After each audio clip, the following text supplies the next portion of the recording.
Hey, what's up everyone? Welcome back to the channel. Today we're diving into a question that seems to be everywhere lately. If everyone is hiring, why can nobody get a job? It's one of the most puzzling issues of our time. You've seen it yourself, job boards are overflowing with openings, and it feels like every business you pass has a now hiring sign in the window. But here's the kicker, even with all these job opportunities, so many people are struggling to land one. So what's really going on here? Let's break it down piece by piece. The first thing we need to understand is why, despite all the hiring, so many people are still jobless or underemployed. At first glance, it might seem like people just don't want to work, but that's far from the truth. The reality is much more complex, and it has a lot to do with what we call a labor market mismatch. This is where jobs and people exist, but they aren't aligning in ways that make it easy to match workers with open positions. There's no one-size-fits-all answer to this problem, but there are several big factors we'll break down today that contribute to this frustrating scenario. One of the most significant reasons people aren't landing jobs is something known as a skills mismatch. Picture this, there are plenty of job openings in fast-growing industries like tech, healthcare, and skilled trade. These fields often require specialized skills, certifications, or degrees that not everyone has. On the other hand, a large portion of job seekers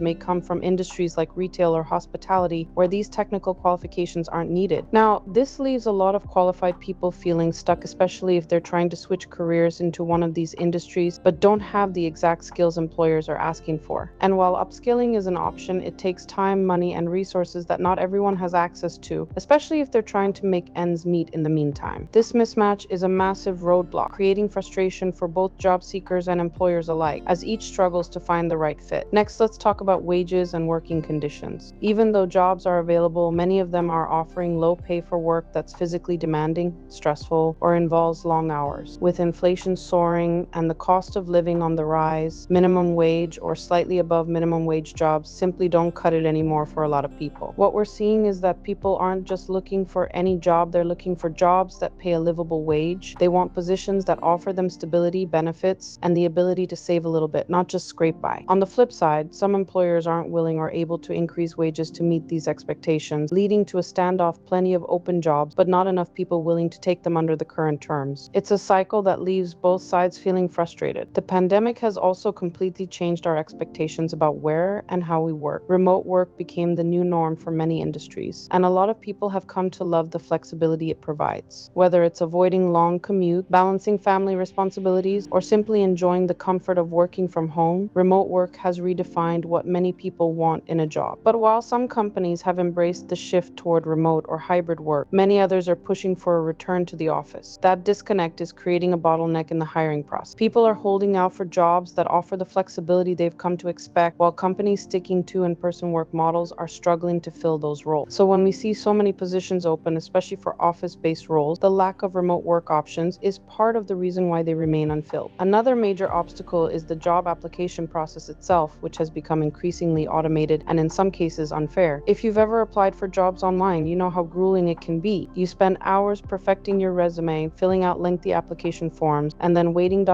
only to hear nothing back. Part of the problem is the rise of AI-powered hiring systems. Many companies now use software to scan resumes before a human ever lays eyes on them. If your resume doesn't contain the right keywords or isn't formatted the way the system expects, you could get filtered out even if you're qualified. This system was designed to streamline hiring, but in reality, it's leaving a lot of good candidates overlooked. These systems have led to a lot of frustration for job seekers who feel like they're sending their applications into a black hole. Finally, we can't ignore the effect that the pandemic has had on people's outlook on life and work. Over the past couple of years, many workers have taken the opportunity to step back and reconsider their careers. This has led to what some are calling the Great Reevaluation. People are asking themselves, do I want to go back to the same kind of job I had before? Is this the right path for me? For some, the answer is no. Some workers are opting to start their own businesses, switch careers, or pursue freelance opportunities instead of returning to traditional employment. Others are focusing on their personal lives, spending more time with family, or going back to school to learn new skills. This shift has led to fewer people applying for jobs in certain industries, even though there are vacancies. So to wrap things up, yes, businesses are hiring, but the labor market has changed in ways we couldn't have predicted just a few years ago. Skills mismatches, low wages,